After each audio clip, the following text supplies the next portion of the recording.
Hey y'all, we back again with In My Opinion. My name is Just Call Me Cece, or you can call me CJ. I'm Mark. How y'all doing?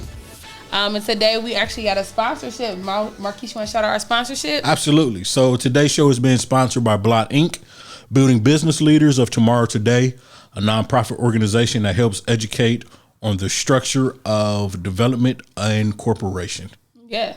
So if you guys need some help building your business, such as nonprofits or for-profits, they are definitely somewhere you can come and be. They got 6-week classes, and they're great. They're going to support you through the whole way, through your business journey. All right. What we talking about today? Unconditional love. Ooh. So, I know this is a decon. So, I have put up on our Instagram and talk about, do y'all believe in unconditional love? Do you think, and we're going to start off with just a general, define what you think that unconditional love is. So, without trying to get too deep, are you talking about like the sole definition of love itself? Or are you talking about like, okay, unconditional love, says when you love somebody without the conditions added to it? I want your personal definition of unconditional love. So then, like I just said, unconditional love is when you love something or someone, regardless of its, I would say, defects or bad things about it. I think that's what love is. You're going to love everything about it, not just the good things. I heard that in a movie once. It sounded cute. It sounded real cute. Okay. So then what do you think it is? For me, personally, I don't believe in unconditional love. Yeah. You don't believe in unconditional love? I don't believe in unconditional love. Love comes with conditions. But yeah, I would go along with that definition that when you say unconditional, no matter what, the good, the bad, or the ugly, that through any situation that you're still going to have love and compassion for that person. And still be treated the same. So we're talking about loving unconditional love for another person. Yeah. I think that's two different things though. Okay, so you tell me your definition then. I did. So exactly what I said. Unconditional love is loving something or someone without the conditions of it. Now, once you start to bring love into a relationship aspect of it, I think that's where possibly conditions could come in. All right, so let's start with the basics. Family. Do we love family unconditionally? Yeah. Yes, we do. Should I mean, we? I do. Yeah, we should. Okay. Do you? No. I know, I'm bad. What do you mean you don't? Well, I think especially for like Black culture that we are taught so much to like, oh, family, family, family. And no matter how toxic or how unbeneficial that relationship is, we are taught to still embrace it and indulge in it. I don't think that's like healthy. I mean, so we can't help if we grow up in a toxic family though. You can't, but you can once you get old enough to say what I will take part in this toxicity. Right. So then based off of my earlier definition of what unconditional love is, then that means we still got to love our family even though they are very toxic. I mean, that's my definition. Okay. That's my definition of it.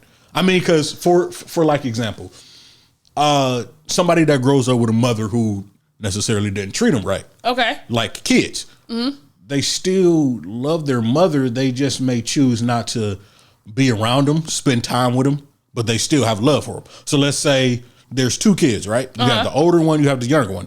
Older one was got the wrong end of it. You know, saw all of the bad side and all of that. Okay. The younger one was kind of, didn't really see it. Was kind of phased. But then as the younger kid gets older, then they kind of see it a little bit. So then if, let's say you have a conversation, ask the older one, if your mother needed something, would you help her out? No, I wouldn't help her out at all. I would let her struggle. Mm-hmm. Like zero help whatsoever. Ask the younger one, he says, I mean, I would help her. I just let her struggle a little bit, but then I'll come in and help at some point. So I think pretty much what you're saying is you're the older one that got, not saying that anything happened. It's just an example. No, example. I get it. Right. It's just an example saying that you're the older one and you saw the bad end of it and then the younger one. So I think that we're supposed to love our family regardless of how toxic they are, even if our mother, parent, or whatever, whoever hurts you in whatever way. That's just my opinion. I tend to go with more of the, I don't want to say traditional, but traditional. In the traditional sense, you grow up. I was always taught at home. I was taught in church growing up. You got to love everybody. You got to love your neighbor. Because I just look at people, and from a book that I was reading called, what was the name of that book? The Four Agreements. Oh, yeah, okay. Right. And it was saying that how somebody reacts to you is not about you. It's about them. Exactly. So, with that being said, I'm going to counter your argument. Okay, let's do it. Let's do it. All right. So you're saying that, okay, this is our family. Even though that my well-being. Your well-being. Is being traumatized and is detrimental to me being in that space with these people, I should still partake in it because we got the same bloodline. No. I think you're missing what I'm saying. Okay. No, you don't have to. Follow me. Help me follow you. Well, let me ask you, when you say partake, what do you mean? So I'll give you an example, and this is not a personal thing, just but the example is that if you're in a household, right, where you've seen alcoholism, right? Mm-hmm. So we know like these people drink, and when they drink, stuff gets bad. Right. We've all been together in a holiday where we got the one person who done indulged a little bit too much, and now it's the cat's out the bag. And just like you said in the Four Agreements, it says it's how they react to you. Is they may see you as a threat, but off of something that they're dealing with personally. Do you put yourself in that space to become a target constantly, knowing that year after year, routine after routine, and just to say the definition of insanity is what? To keep doing the same thing over and over again and expect a different result. Right. So is it not insane to be in a space where it is toxic? Very much so, but you still go to Christmas and Thanksgiving dinner. I actually will exit out of Christmas. I have exited out of a couple of some Christmases and Thanksgivings for this specific reason. So, and then, okay. Because I gotta love myself. We talk about unconditional love and loving yourself. Right. And I know that this caused me tremendous amount of stress. Right. A tremendous amount of like I'm dreading it. Like my mental, even trying to, the fact where you gotta hype yourself up to go to a family member's house, like, all right, we're gonna do it. We're gonna go stay here 45 minutes because I know it's gonna be bad. That's not fun. That's toxic. That's not, you're not supposed to be in spaces like that, regardless of their family. Like, you can love somebody from a distance. You can love your family from a distance, and it can be unconditional without you indulging and partaking in the act of love. Because love is what? An adjective. It's a verb. Actually, it's what you do. It is what you do. It's an action word. So let me ask you this then. Let's say whoever, your cousins, your aunts, your uncles, the people, the ones that always get drunk and out of control on the holidays, those usually are the people that you only see on the holidays. Right. So I'm saying, like, not even just, like you said, a one holiday, maybe 2 holidays out the year for 45 minutes is still too much. Do I want to indulge in 45 minutes of my, because I'm big on time too. Okay. I'm big on do not waste my time. I don't have a lot of it. I'm a very busy person. And even when I'm relaxing, that's still my time. Right. So do I want to indulge myself in something toxic unconditionally when I know this is not good for me? Well, see, I think you're getting away from it because it's not, you're just focusing on the person. Because the person, the reason we could get all philosophical about it, the person probably is dealing with their issues at home that we're not seeing every day, and then they get around their family members and they want to feel loved, and they feel like they should be loved, but again, those issues that they're dealing with behind closed doors tend to come out, especially when it's hard when you're dealing with a family who at least portrays to have everything together. And then, not prime example, but we all have the black sheep of the family, and a lot of times it's the black sheep of the family that does that, right? So most of the time I believe it is their insecurities coming out. They want to be around the family, but they just are not settled enough in who they are to want to be around you. So they feel like, I have to take the pain away. I got to bite the bullet a little bit. I got to drink. I may act crazy, even though it's not on purpose, but I've always was told a drunk man tells no tales. Liquid courage. Right. Okay. So somebody starts saying this or saying that, and I'm not saying the negative stuff that they say is how they really feel. I think is just a reaction to everybody being everybody else. And then the black sheep of the family knows that who they are, whether it's because they felt like they were put there or because they put themselves there. Mm-hmm. But I still feel like you got to love them from a distance, even if it is hour and a half, 2 holidays out of the year. Because I think that's maybe something that it is that they need. Whether, I mean, you don't agree. We don't have to agree. I'm glad we don't. I'm actually glad that we don't agree on it. Right. But that's just how I feel about it. Yeah, I'm gonna disagree. Yeah, I'm gonna take that part when we talk about unconditional, we talk family as well.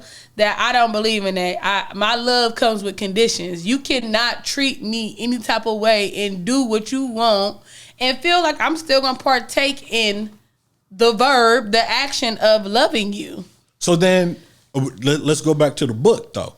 It's how somebody reacts to you is not based off of how they look at you though. So if you say, I'm going to put myself in this position to be pretty much taken advantage of, I don't think it's them taking advantage of you. I think it's them, again, that stuff that's on the inside coming out, whatever the issue is. Okay. But on the flip side, because I want to keep countering you with these thought processes, is that, okay, it's not about me, but in the other sense is, do I allow myself to accept that? Just because it's not about me of how you're reacting and how you treat me, it has to do with you. Should I, as for a personal, mental, and self-sufficient adult, accept the fact that you're going to treat me this way because you're struggling? I hear what you're saying. Okay. No, I still don't agree with you, but I'm just listening. We got to look at it from both perspectives. Yeah, I mean, what about friends? Okay. So on the family, we're gonna disagree. So you're saying Mark is saying that you should love no matter what. I'm gonna say you should go to love everybody, and because at some point you may be going through whatever it is this person going through, and you got to drink to get past it. You know, a lot of people don't like the holidays for whatever reason. Mm-hmm. I don't know why we stuck on the holiday aspect of it. I mean, that's the thing, it's the time we feel like people gather the most. No, really. So then, but that's not an issue, because you talk about drinking on the holidays, you gotta get through stuff. Then we condition ourselves to be addicted. So that's just a whole different toxicity. So you call it Stockholm. So definitely Stockholm. So I like the holidays. So I already, like you said, not necessarily hype myself up, but I mentally prepare myself. It's a few people in my family where I'm like, okay, I know y'all gonna act crazy. I'm gonna get upset, and then we're gonna have some words, and then we're gonna be good from there. After words have been said, and we gonna move forward. But I just look at it, it's all a part of the family time experience, because everybody's not going to get along. I think when you got a group of people that have grew up together, that are so close, mm-hmm. that are, I want to say maybe the same, but yet different, mm-hmm. I think you're going to bump heads regardless. Mm-hmm. All right. So now the friends aspect of it. The friendship, because what did you tell me about myself just not too recent ago? I don't know. I say a lot of stuff. About friends. That I sometimes put myself in positions to be. You say it out loud. You say it. All right. So you put. So I said that you put yourself in situations where it feels like you're needed, and you kind of get these friends that rely on you a lot. Not all of them, just some. Yeah. So like you put yourself like solely in a position, because I feel like you're like a caregiver. Mm-hmm. So you feed into that way more. You always, whoever needs help, you tend to get in these friendships that are like, all right, whatever you need, I'm here. I'm going to take care of it. I'm going to do this. I'm going to do that. Mm-hmm. Now, go ahead. Let you. So we moving on. So do you feel like you should love your friends unconditionally, or does it? So why is that different from? Go ahead. Why is that different from family? Why you don't love your friends unconditionally, no matter their flaws, but you can love your family? Because for me, like a lot of my friends, I'm closer to a lot of my friends than my family. See, for me, I'm I'm close to all of y'all. Y'all kick it with my family. Your family, yeah. We are part of your family. Right. So, I mean, but I'm not going to say no. I'm not going to love all of y'all, not love y'all unconditionally. What I'm going to say is from, what was that show with Seinfeld? He was like, he said, why is it the people that I choose to be with annoy me so much? Like, it doesn't make sense to me if that, right? Like, I choose to be around y'all and y'all annoy me so much. Why is that? But no, I love all of y'all. Now, I look at it as friends. Friends compared to family. Family, I feel like sometimes you got to put up with it. Friends, I don't have to put up with your nonsense all the time. But why not? What's the difference between your friends and your family? If they're both causing you the same amount of discomfort, then why love your family unconditionally but not your friends? Because y'all the same bloodline? Oh, no. My friends don't call me discomfort. Okay. Y'all don't call me discomfort. You not just even love it? I mean, when y'all want me to leave the house when I told you I don't want to leave the house, that's discomfort. But no, so I feel like it's different. I feel like my family push buttons, dig in real good, push buttons that nobody else really knows exist. Like, y'all know, but y'all stop at a certain limit. Yeah. Like, family day gonna keep going and going and going. And then I just feel like, all right, this is annoying. I really want to smack you, Matt. but you still love him regardless. Okay. And I just feel like that's just a difference for me. You got to put up with it. With your friends, you don't have to put up with it. I don't fucking got to put up with it. See, and that's like our difference in that. Right. Like, my dad tells me all the time, and my mom, my stepmom, she always tells me, like, this your family, you gotta be a part of it. Cause there's times I'll be like, nah, I'll catch y'all later. Let me know when y'all get back home. Oh no, for real. It's not nobody specific. It's just like the whole environment. I'll be like, I don't want to deal with that. Like, I just don't want to be around it. And I'm like that with anybody. I will cut you off. I don't care if you are a family or a friend. If you are causing me harm or trauma or any discomfort in which that it's not discomfort as you're trying to help me move on or you're trying to push me to be something. But if you are constantly doing things that I'm like, that's not okay. That's a boundary of mine. Right. That's not okay. That makes me feel some type of way. If I got to keep having those situations, then why would I keep interacting with you on any level? Not only just my friend, but my family. I'm not. Because if you my family and I keep telling you, like, hey, it's enough for me, dog. Like, no, I'm cool on that. And you keep doing it, then what? That's what family does. No, I think that our family intertwinement and the unconditional love around our relationship with our family is a issue. Is that we feel that we got to take this suffrage from our family, and we shouldn't.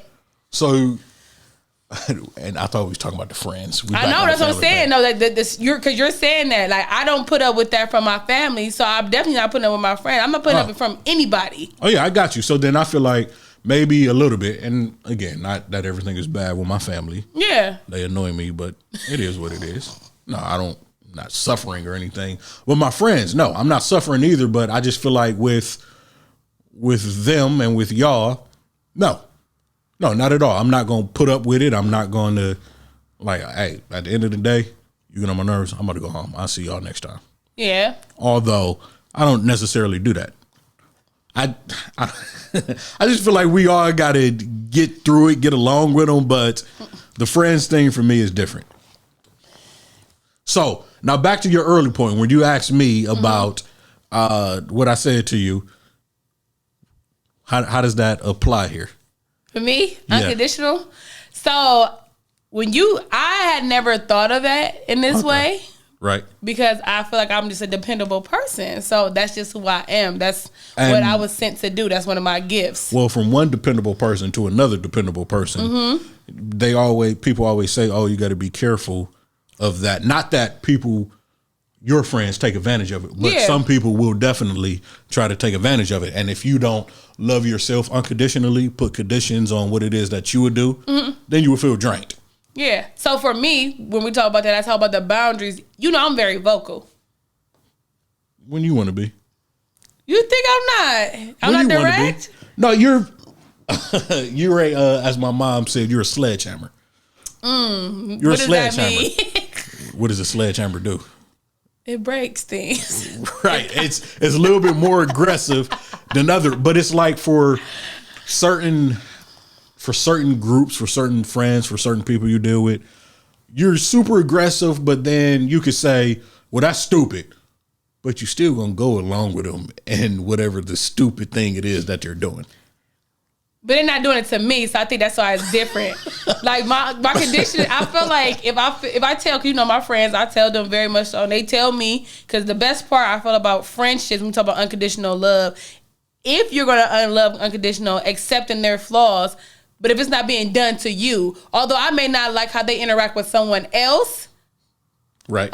But they're not having that interaction with me, so then that's when the conditions come in, because they don't treat me like that. So as long as the nonsense isn't happening to you. Mm-hmm. What? I just feel like if I don't know, I feel like you're supposed to like, hey, all right, you know that's stupid. Don't do it. Yeah. And there's times that, like, example, I'm only gonna use this example because me and Bettina, there are times she be like, see, that don't make sense. And I'm like, a lot of times that don't make sense. Yeah, I'm like, okay. And she gonna tell me it don't make sense. Now if I go do it, she gonna let me vent to her about it. She gonna be like, well, I told you. But but I'm not causing her discomfort. And I'm not putting her in the situation where I'm hurting her. Mm-hmm. Now, the person that, if I'm interacting with, that I am doing that to, if they allow that, then that's their issue. If they allow my nonsense, that's their issue. What? No. What? All right. It is their issue, but it's also yours as well. How? Because, again, back to the book. It's not about how we react, how somebody reacts to us. It's about what's going on. So if you do something to somebody and it's some nonsense, mm-hmm. then it's something that's within you. Right. But if they decide and choose to love me unconditionally through that nonsense, that's on them. That is the point. That's on them. That's not on me. Now, would I accept that nonsense back? No. But that's not my issue. Oh boy. Okay. It's not your issue. Mm-mm. All right. So you feel like we're gonna move on from the friends and the family. Let's move on from the friends and the family. But what about me and you had a conversation about only people who are loved unconditionally are children and women. Men are not loved unconditionally. No. Why? Why do you say that? Men are not loved unconditionally? No. Why? Because, and now as far as like just men in the global existing or men in relationships? Relationship. Let's talk about that. And relationships, they're absolutely loved with conditions. Interesting. Go ahead. What do you mean? All right, so we talk about unconditional love. Women put up more with stuff that they would not accept from men, mm-hmm. and will stay with that man unconditionally, even though they might cause a little bit of havoc. They will stay with that man unconditionally through the cheating, through the lying, through the deceit, through anything that they're going through. They will stay with that man unconditionally. But God forbid, if a woman cheat on a man, those conditions of love are done. You will literally, if a man found out, and I'm just generalizing just from some conversations I have had with other males, that if their girl cheat on them, they are leaving. They are hurt. They are out. They cannot reconcile. It is done. But a woman, they gonna give you the cold shoulder. It's gonna be tough, but they still gonna figure out a way to work through it. And the first thing as a woman, most of the time we do when we get cheated on, is we self-reflect on what we weren't doing to make this man cheat unconditionally, still wanting to be with this person. So how can you say men aren't loved unconditionally then? Because it's not unconditional for either side. No, it's not. So okay, tell me. So like you said, if a man cheats on his girlfriend, wife, or whatever, and she chooses to stick around, from my experience, it's not necessarily because they just love them so much. The love is just so strong that we got to make it work. Okay. What is your experience? My experience is that they stick around for a certain reason. What's the reason? I don't know. That's Give for me each an person. Okay, perfect example. Let's say two people are married, right? Okay. And they have kids together. Mm-hmm. Somebody steps out of the marriage. Mm-hmm. And of course it's hard. You go back and forth. you go back and forth or whatever, and you're like, you know what, I don't want to do this. But then they do other things for the sake of the kids. So they'd rather stick around for the marriage so that the kids can have two parents in a household. Because toxic. Go ahead. Anyway, so they stick around for the appearance of having two parents in a household. So absolutely, it's not that they're just so in love. It's the fact that, and so in love with this guy is just like, oh my God, I don't know what to do. Like, no, they stick around for the kids. They stick around for maybe the money. Maybe it's too complicated to try to get a divorce, too complicated to try to split a house, split this, do that. So there's reasons why they stick around. And let's not even get on the topic of the other needs that are being taken care of. And they feel like, I don't think I want to leave that person because of this, because this is the only person that can do that. So it's not that they just love them unconditionally. I think that's still a condition, though. What unconditional love is loving everything about that person, right? Yeah, but if you're unconditional, so those are, you said, that's unconditionally. If you hurt, so I'll give you an example. If you so then before you say that, so then what I'm saying is, no, we're not loved unconditionally. We are loved with certain conditions. All right. So the conditions that I just said, condition of, I want to make sure that the kids are happy. I don't want a sloppy divorce. I don't want to have to worry about dividing assets. I don't want to have to worry about trying to start all over. I don't want to have to worry about finding somebody because I don't think I can find anybody that's as good or that has done all of these things for me like this person has done. Now, can it be on both sides? Yes and no. But I feel like that's unconditional, because I feel like anytime that you allow a boundary that you put in place to be broken and maneuver through that broken boundary with that person, that's unconditional. Because your conditions have now changed. That condition that you set in place is not there anymore. So now it's unconditional. Well, yeah, the conditions are going to change because when you started out in a relationship, you didn't have the kids. But let's take kids out the picture. Let's say you just dating somebody. We can't, because now if we dating somebody, that's a completely different story. So you putting in a more committed content. Say you just dating somebody, conditions. So if you absolutely love your significant other with conditions. One, because let me ask you, are men loved in those situations unconditionally? No. How not? Because prime example. Okay. Let's say you're single, right? And you see somebody that you're interested in. What's the first thing that you notice about the person? They shoes. Conditions. I know, but I said I love a condition. Conditions. Because I go shoes, teeth, the rest of their body.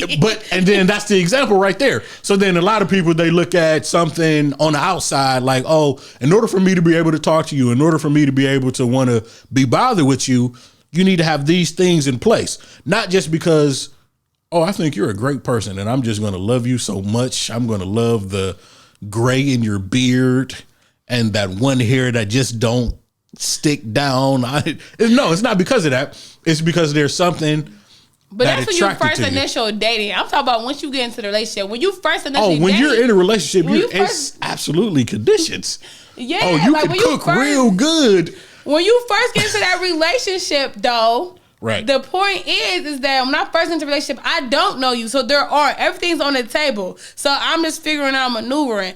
But once we start getting into that relationship, when we talk about unconditional love, I'm doing things for you that I wouldn't do, or I have boundaries, or I put up these expectations that now I'm not following because I love you that much. That means the conditions are done. That's unconditional. And I do feel like a lot of women, especially, I'm gonna be real, a lot of my black girls, my black women, my sisters, they be okay with, all right, well, this person, and these are conversations I have had, this person provides me with all these things, but they messed up right here, and I'm gonna stay with that person. And now what I would not usually accept from anybody else, I am now accepting from this man. That means my conditions are unconditional now. Because what I wouldn't accept, now I'm changing that. What I wouldn't accept, I'm changing for this person because I want to be with them. So I'm loving you, although I feel as if you are not doing the things I want you to do. That's unconditionally. And a lot of women do that. We know a lot of women who do that. I don't know nobody. Oh, now you want to play 1, 2, 3, 4, 5, huh? You pleading the fifth? So you saying all of that, right? But is all of that love, or is that all of me personally? I love with conditions. You cannot do whatever you want and say that I love you. No, I have conditions. You cannot cheat on me and I'm going to stay with you. No, you cannot lie to me consistently and all the thing and I think that I'm going to be okay with it. No, you cannot come up in our space in which we are maybe sharing and not take care of home and think that we're still going to be okay. No, my love does come with conditions because you cannot do whatever you feel. So then take yourself out of it, right? Okay. Take yourself. You took me out of there. Like you just literally picked me up. Everything that you said for you, you express that with love. You express the actions with love. Yes, because love is an action. It's a verb. It's what you do. You said that earlier. That's cute. I know. I'm going to reiterate that again. But no. So everything this and that's been taken care of. But is that like love itself? Like, let's say you're broke. Y'all are broke. Mm-hmm. And y'all don't have nothing. Mm. But y'all love each other. Mm. Like you said, your love come with conditions. Yeah, so but we both broke and like we loving each other and we happy, then that's different. Why is it different? Because that means that we are the conditions that we accepted. We have made these conditions now. We broke and we like, sure, we broke, but I just want to be with you. I don't care about this rent getting paid or these lights being on. I'm just going to be with you. I'm going to be happy. And if that's the case, then those are your conditions. So my thing is, if you strip everything away. Butt naked. No. You said strip everything away, no, butt naked. No. Clothes. You have on your clothes. Like take every materialistic stuff, take all of that out. Okay. And at the very source of it. Like characteristics, quality, like traits, what are we talking about? I'm just talking about loving your significant other. Okay, traits. Okay. Trait. All right, let's go with traits. Let's say the traits. I need to have some defined definitions about what we're talking about. It's just take everything, forget everything else. Okay. If nothing else is to come, right? Can you genuinely say, I love this part? Again, not you. Not you. Other people, other women. Okay. If there is nothing else, if you take everything away, genuinely down, if nothing else came and all y'all had left in this life was just y'all love for each other, can you genuinely say that you love somebody without everything else? Speaking for somebody else. I think there are people who can. Okay. Because love don't fill up that gas tank, boy, I tell you. Some people who can. Yeah. Right. So then let me ask you this. Let's say wow, that's about to be wild. All right, here we go. Let's get into it. All right. So let's say there's we just coming up with examples. Let's say there's a girl who loves all the attention in the world. Right. Loves all the attention, and she just so happens to find a guy who doesn't have a job and he can give her all of that attention in the world. Right. So she's happy. Yeah. She's happy. But those are her conditions. Can you let me finish? Yes. Go ahead. I'm on my Kanye now. You done made me. I'm interrupted. I'm on my Kanye. You done made me forget my point. Okay. It was about all to be the attention. I don't even remember now. You love all the attention. You really just ruined that. Wow. I'm sorry. Back to the original point. All I'm saying is, I feel like, man, a lot of women love us based off of what it is we can do. So like, if we have a car, a house, make money, have a job, have this, have that. I had a conversation with my mom. It was funny. I like to say toxic stuff but I don't always mean it. I don't know why you be testing Tange. I don't know. No, because we was talking, me and Matt, we were talking to Mason, and we said sometimes women do crazy stuff. Mm-hmm. Like, they want all your attention, but don't understand that you got a job. But the second that you quit your job and you all up in their face, you ain't got no job. You need to go find a job, or you got to get out of my house. So the contradiction? The contradiction of it. The contradiction and that's what I'm saying. So I feel like we're loved based off of all of these materialistic things, based off of what you think what we can provide. Okay. I've even heard some women say that they married, and this is an old school thing. My great grandmother said, first time you get married, she said, the first time you get married, you married for love. Okay. The second time you get married, the second time you get married, you marry for money. That's what she said. So the first time you young, you dumb, you in love and all of that. Now the second time, now, all right, I'd already experienced this. So now I'm going to marry this man with these conditions that's going to come in. And and they say that, oh, well, I'll marry him because he's a good a good provider. Okay. He can provide well. I know that the love will come. So that's what I'm saying. So the love necessarily isn't there. They're not desperately in love like the songs, like everything. But songs be toxic, boy, I tell you. Take my money, my cars, and my clothes for a hit of you. Casey and JoJo was tripping. Right. So what I'm saying is, now that love is not there, but they are doing it based off of, okay, I think the potential here, this is what they can do. This is what they can provide for me, for my family, and everything else. So that's what I'm saying. Men, I believe, sometimes are loved with these soul conditions. And if we can't provide these things, then we will be considered useless. You said it, not me. Yeah.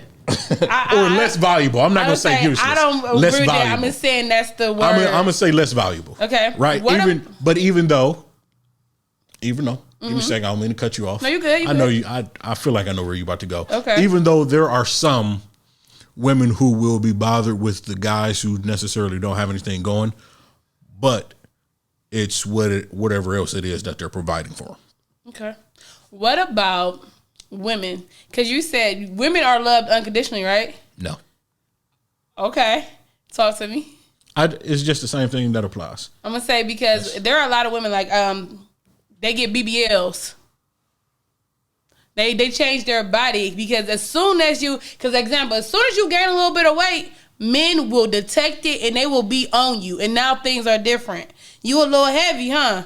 Like, they might not say that, and we know a situation in which that we had a friend who was dating somebody who gained a whole bunch of weight, and anytime our friend tried to approach nicely, and I would definitely say it was respectfully, approach his significant other about the weight gain, because then she brought it to the fact that she was uncomfortable about it, then it was just a mess. So we're agreeing that women are also not loved unconditionally. No, let's disagree. They love super unconditionally for everything. What? Yeah, because moms are for sure. Well, so then that's different. So then let's transition differently. Okay. If you look at it from a parent-child relationship, do you think children are loved unconditionally? Do you think children love their parents unconditionally? Absolutely. Go ahead. Oh, I'm going to say, I will absolutely say that. We talk about, even, I work in a school. I have students who I know that their parents are not fit parents. Mm-hmm. But they love their parents. They do not want to not be at home with them. They do not want to be, even though the situations are horrid, they are literally like traumatizing for them to be in that space. But they love their parents. Stockholm Syndrome. They love your abuser. Right. So then, and this will probably end up going back into a whole nother conversation. Mm-hmm. So, yes, I believe that kids are loved unconditionally as best as the parent knows how to, because a lot of times parents, I've realized, they learn from their parents, and their parents didn't necessarily do what was correct. So you kind of learn it as you go. There's like no manual that's given out in the hospital when your kids are born. This is how you do it. At 6 weeks old, when they're crying and you just tired, this is what you do next. Let them cry. you don't have kids. That's so then I would say a mother and their child's relationship, I would say, is unconditional, regardless of how toxic it is. It's unconditional. They love each other, right? Mm-hmm. Now, perfect example that proves my other point that men are only loved with certain conditions. So, you think the dad is not loved the same as the mom? Absolutely not.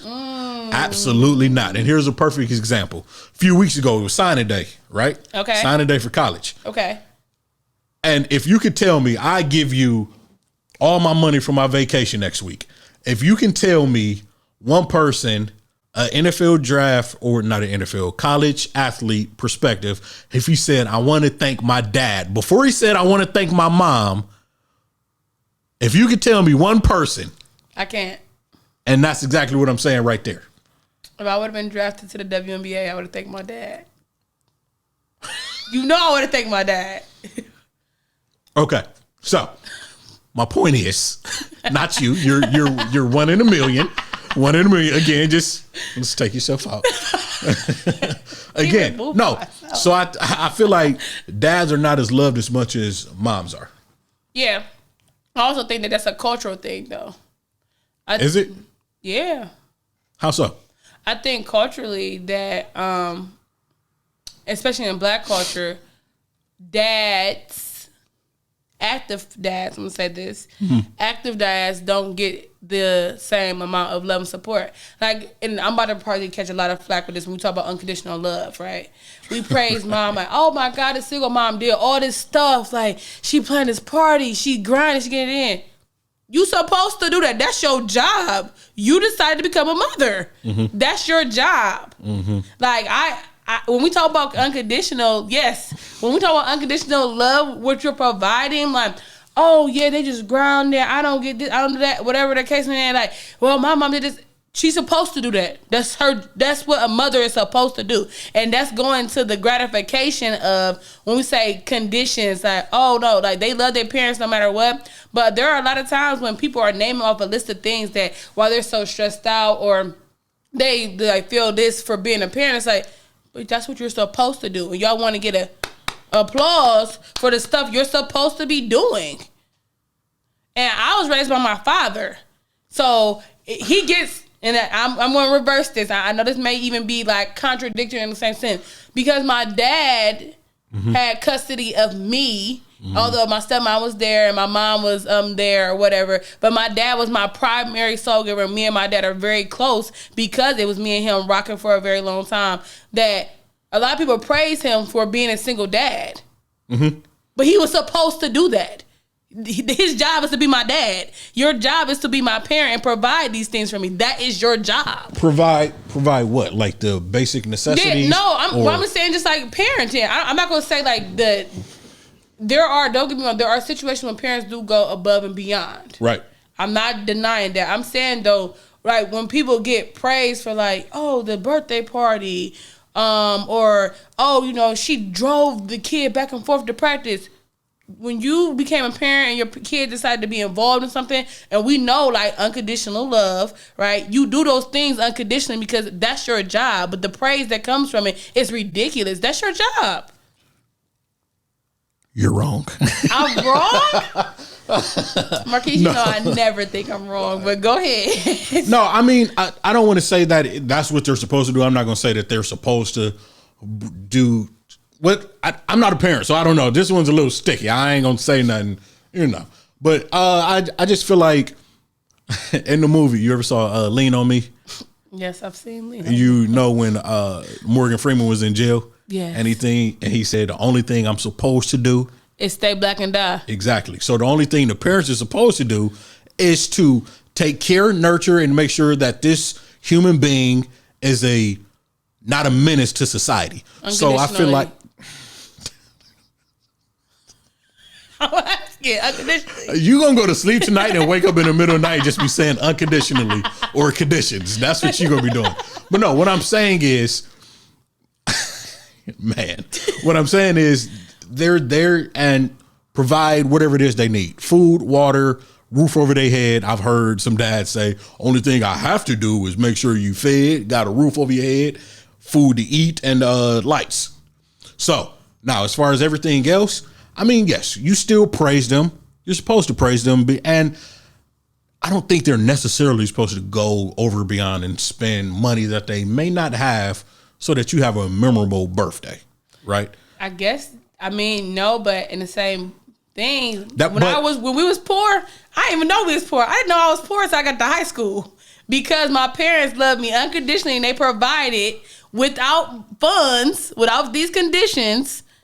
My best memories as a child is my dad literally taking me to Cumberland and let me ride his back, like literally carrying me and my other 4 siblings on his back so we can go hoop for free, and him taking us to get strawberry milk afterwards. Right. That was free. Yeah, I remember going with no condition. I remember going to Shaker Lake and walking around, going downtown, walking because we didn't have no money. Right. But what I'm saying is, so then that's what it is right there. So there are no conditions to it. Yeah, and that's that right there. Yeah. I got that. You just want to say unconditionally. Okay, I quit. You just want to say unconditionally. I got you. But no, that's what I'm saying. Do things like that. Memorable things without all the money. So then once they do get more money and they put it in, no, they don't necessarily have to do that. For your birthday, all they have to do is tell you happy birthday. They don't even have to get you a present. They can just go, I don't know how we end up on this long drawn out talk because of you. But no, so that's what I'm saying. Like, so should they be praised? Yes, they should be praised. Is it their job? Not necessarily to break their back and spend every last dime for Christmas. It's because they want to do. It's because they love the kids unconditionally. Yes. So, okay. I'll say, so if your kid gets bad grades, right? Or say your kid is Ted Bundy. Do we love Ted Bundy still as Ted Bundy's mother? She still loved him unconditionally. Yes. But Ted Bundy hated his mother. Of all people, you had to use Ted Bundy. I had to go to an extreme. You had to use Ted Bundy. You were losing that bad. You had to go with Ted Bundy. So, yes. You still, yes. I'm going to just say yes. Yes. Yes. Right. Yes. Ted Bundy's mother still loves him. Ted Bundy deep down still loved his mother. Ted Bundy, we obviously know. I saw the documentary. He was messed up. He was messed up. He still loved his mother. But what'd you say? No, go ahead. Anyway, yes. Unconditional love. That's what I'm saying. Mothers, they ain't supposed to, they're supposed to be praised. If they go over and beyond, no, it's not necessarily per se their job. Okay. So, just to kind of wrap everything around, you are okay with unconditional love, depending on who the circumstances is. No, and, I think we should love everybody, regardless of who we are. We should just love everybody. And I am cynical about this, and I believe that love comes with conditions, and you cannot treat me no matter who you are. Yeah, man. When you love men, that's when it comes with the conditions. But go ahead. No, not just men, family, friends. I'm saying for me, I know that loving a man comes with conditions. Loving a woman. Do you know how many women are not loved because they can't cook? I never once asked a man, when they asked me, can you cook? Did I ask them, can you change a tire? That wasn't a counter, because if that's like something, there's a lot of, I have a cousin who she does not cook at all. And literally a guy told her that she would never be married and he liked everything about her, but she couldn't cook. She would not be. How old is this guy? This guy's like our age, 29, and in the mid 20s, that's where he's at. Oh, he late 20s. He felt that because she couldn't cook, she wouldn't be a good mother. He liked everything about her except for that aspect. And that condition right there is kind of was like, you need to learn how to cook if you want us to be together under that condition. He's probably been through other circumstances in his life where a girl said, you need to be 6'6" if you want to talk to me. There's nothing wrong with having a little height on somebody. You need to be 6'6" if you want to talk to me. You got to be the next LeBron James if you want to talk to me. We're gonna say that topic for another day. Unrealistic goals and the some conditions that come in are unrealistic that women put on men, not that men put on women. We're gonna table that for now. That's what we're gonna do. we're gonna table that for now at this point. And with that being said, I think we're got to our time now, right? So I'm just calling me CJ, and you can tune in next week. Well, actually in 2 weeks. We're gonna be doing this every other week now to make sure that we stay on top of our game with our podcast. All right, I'm Mark. We got a couple stuff coming. We got an IG, Twitter. I don't know about Facebook, but we got a whole bunch of stuff coming. Yeah, so make sure y'all follow us. It'll be up on the page this week on our Instagram, our Twitter, our TikToks, and on our personal page. TikTok. We are doing TikTok. All right, we'll see y'all next time.